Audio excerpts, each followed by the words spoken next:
Then let's talk about the prerequisite.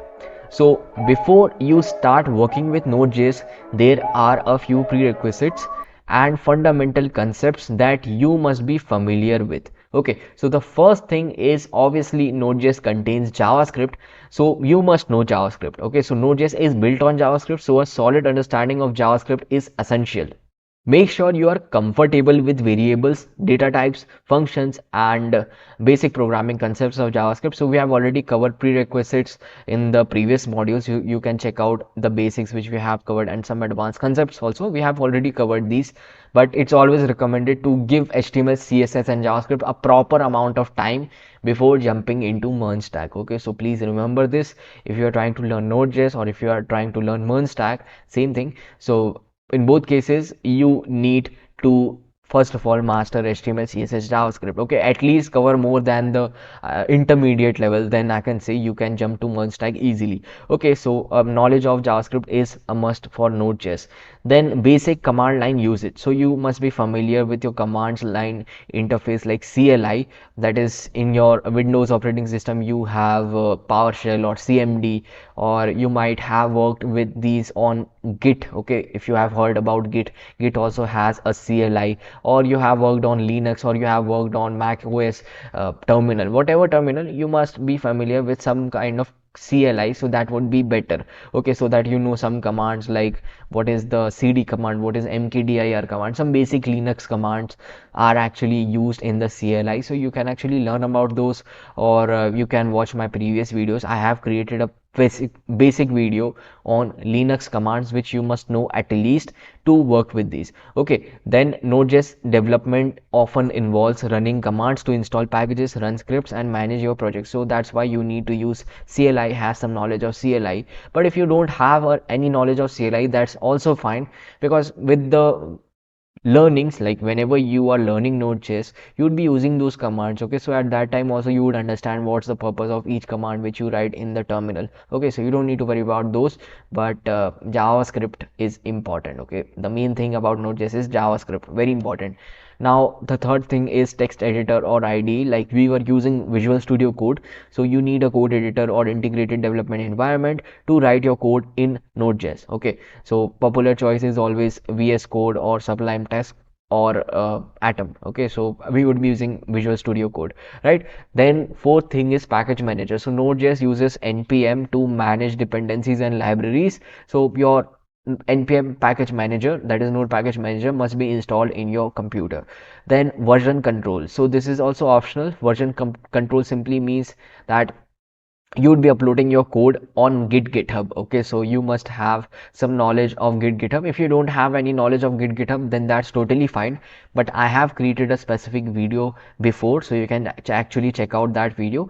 I have created one single video which tells you how to actually upload your code on github. Okay, and it would actually use some basic commands of git, so you can actually take reference from that. It will help you a lot. Okay, so now after this, one more important thing is you must have some knowledge of HTML and CSS.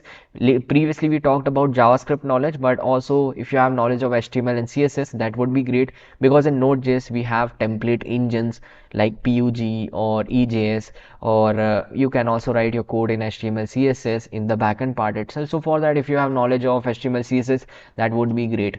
Okay, so then one more thing, asynchronous programming. Okay, so when I was talking about JavaScript, I also meant asynchronous programming, but still, if I talk about Node.js, additionally, Node.js is based on asynchronous programming. That is, it uses event-driven non-blocking in IO model. So it would familiarize. So you must familiarize yourself with asynchronous programming concepts. Like in JavaScript, we learned about callbacks, promises, async, await, then catch. So it would allow you to work efficiently on Node.js, because these concepts are used a lot in Node.js. Okay. Then the 8th point is HTTP. So HTTP is again optional if you plan to build a web server or APIs. Understanding HTTP, that is Hypertext Transfer Protocol, is really great. So this includes knowledge of requests like get, post, patch, delete, okay, these kind of requests, and status codes. You must have some knowledge of status codes, although you can search for status codes on Mozilla official website. You can search for what's the meaning of 404 status code, what's the meaning of 200 status code, and there are a lot status codes. You can search for those, but if you don't know what are status codes, that's totally fine, because when you are creating your application, automatically you would get some understanding of the status codes, and we would be teaching you what are the status codes. Okay, so don't worry, right? So guys, after this, one more important thing is basic networking and server concepts, and this is also optional.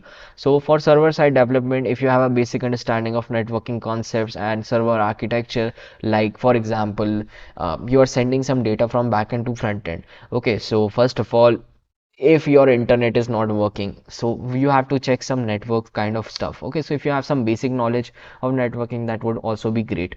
Okay, then the last concept is the database. Okay, so you must have some knowledge of database, that is we would be using MongoDB, so you must have some knowledge of MongoDB. I would say complete knowledge of MongoDB, but you can use other database also, like you can also use MySQL or whatever you want, but we would be using MongoDB, because in MERN stack we have MongoDB, Express, React and Node.js. Okay, so MongoDB is important.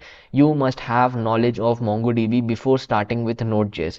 Okay, if you are into MERN stack. Okay, if you are into MERN stack, that in that case I am talking about MongoDB. So if you intend to work with database in Node.js, knowing the basics of database systems, and in SQL you are actually referring to MySQL, and in NoSQL you are actually referring to MongoDB.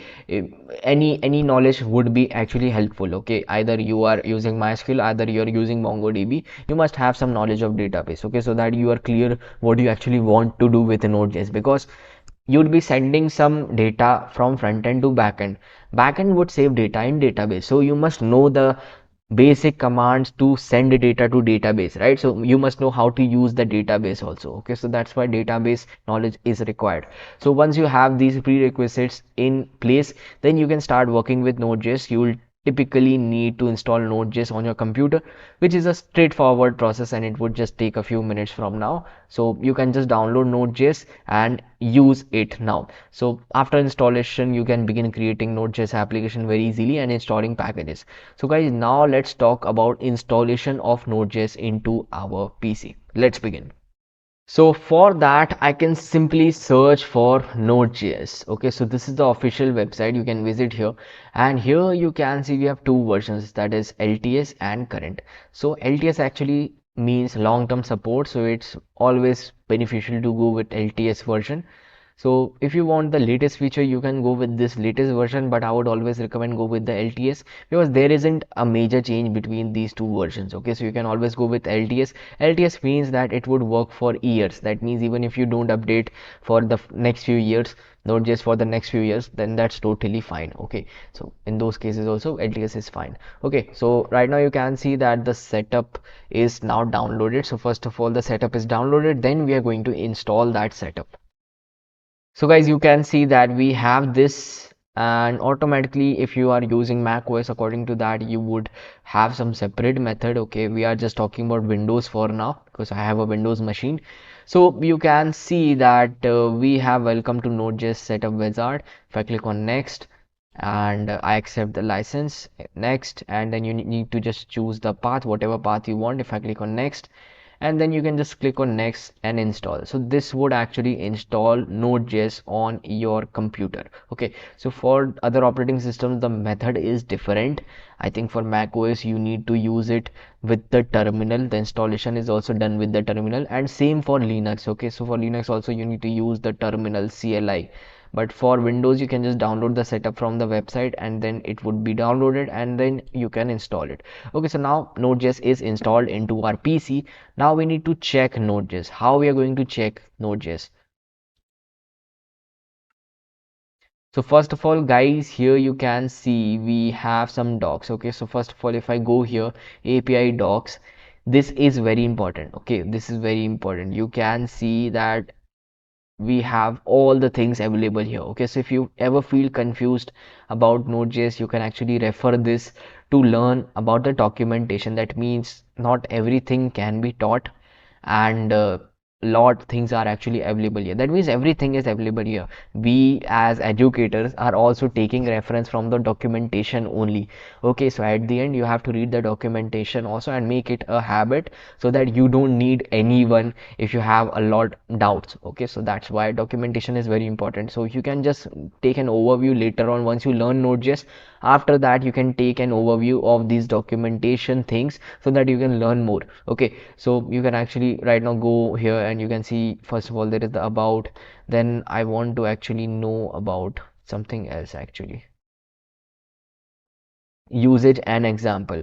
Okay, so here you can see that we have first of all some usage here. You can see they taught how to actually use Node.js and we actually going to use this, so we are actually going to use this. But first of all, let's check if Node.js is installed or not. Okay, so today we are just going to check now where we can just end this video. Okay, so we'll simply go to our VS Code. So I would just say that let's create a folder here. Okay, so we already had a folder named as Learn Tutorials, and here we have. So right now I'm just going to create a new folder and I'm just going to name it as Node.js. Okay, so if I hit this, you can see the folder is created and we have already installed VS Code. You can check my video for installation of VS Code, there you would get some knowledge. Okay, so we already have VS Code, and now if I go to terminal, just go to terminal, and we are simply going to check the version of Node.js. Okay, so here you need to type the node. So here you can see once you type node dash v, you would get the version. Okay, you would get the version. So this is the version which we installed just now. Okay, similar to this we have to check for npm then v. So you would get the version of npm. Npm is the node package manager. So once you install Node.js, automatically npm would be installed with it. You don't need to install it additionally. Okay guys, so now Node.js is also installed, npm is also installed. So from the next video we are going to work on Node.js. So that's it for today. I will see you in the next one. Till then, have a good day. Bye bye.